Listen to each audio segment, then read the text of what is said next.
Have you ever imagined what it would be like to be imprisoned for 27 years? Isolated, stripped of your freedom, and uncertain if you would ever walk free again. Most of us would break, filled with anger, despair, or hopelessness. But Nelson Mandela chose a different path. He faced his trials with calmness, patience, and a deep understanding of himself. And without realizing it, he embodied one of the oldest philosophies in the world, Stoicism. Before we dive in, if you're passionate about philosophy, history, and personal growth, make sure to subscribe and hit the notification bell so you never miss our thought-provoking content. Today, we will explore how Nelson Mandela applied Stoic principles during his imprisonment, and how we can use these lessons in our own lives. Nelson Mandela, a revolutionary leader in the anti-apartheid movement in South Africa, was imprisoned in 1962. For the next 27 years, he spent most of his time on Robben Island, a place that resembled hell more than a prison. He was forced into hard labor in a limestone quarry, slept in a tiny cell without a mattress, and was only allowed one visit and one letter every 6 months. But instead of surrendering to despair, Mandela chose to control the one thing that could never be taken from him, his mind. "The wise man," said Marcus Aurelius, "cares not about things outside his control." Mandela understood this well. He knew he couldn't change his physical conditions, but he could change how he responded to them.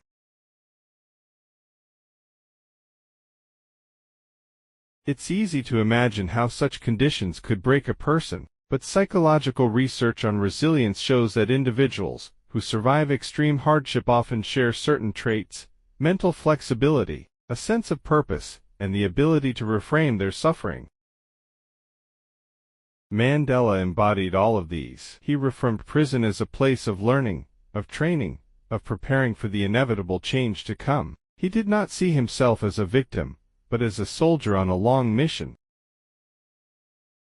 Think about this. How often do we feel trapped by circumstances? A bad job, a difficult relationship, or a financial struggle? What if, instead of seeing these as prisons, we saw them as training grounds for our own resilience?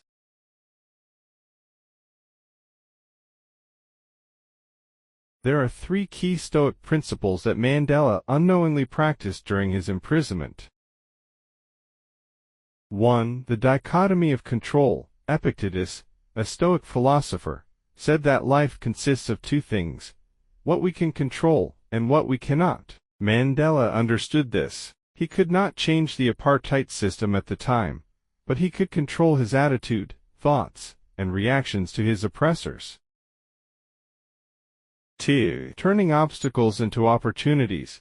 Stoicism teaches that obstacles are not the end, but the way forward. As Marcus Aurelius said, "What stands in the way becomes the way." Mandela transformed prison into a place of learning, educating fellow inmates, reading philosophy and law books, and strategizing for the future of South Africa.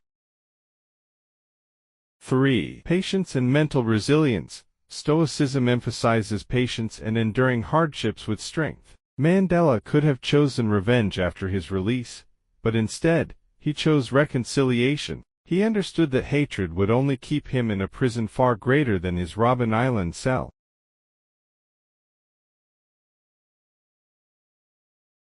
Mandela's mindset closely mirrors that of ancient Stoics like Epictetus, who himself was born a slave but rose to become one of the greatest philosophers of his time. Like Mandela, he understood that external conditions do not define a person, only their reaction to them does.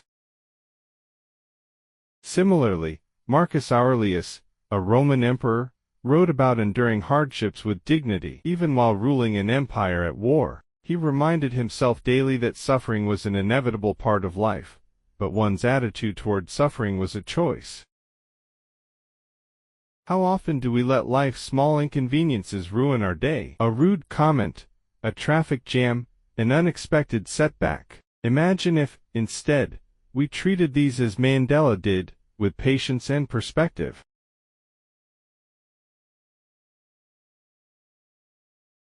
After 27 years in captivity, Nelson Mandela was finally released in 1990. But what was remarkable was not just his freedom, but his clarity of mind and his compassionate heart. No anger, no revenge, just a vision for a united South Africa. Mandela once said, "As I walked out the door toward freedom, I knew that if I didn't leave my bitterness behind, I would still be in prison." This is true Stoicism. Real freedom is not about being outside prison walls, but having full control over oneself. So, what can we learn from Mandela's incredible journey? 1. Focus only on what you can control. Like Mandela, we cannot control the world, but we can control how we respond to it. 2. Use challenges as opportunities for growth. No matter the obstacles we face, there is always a way to turn them into lessons. 3. Free yourself from hatred. Resentment and anger only keep us in a mental prison. True freedom is inner peace. 4. Reframe your struggles. What if, instead of viewing hardships as punishments, we saw them as training for something greater?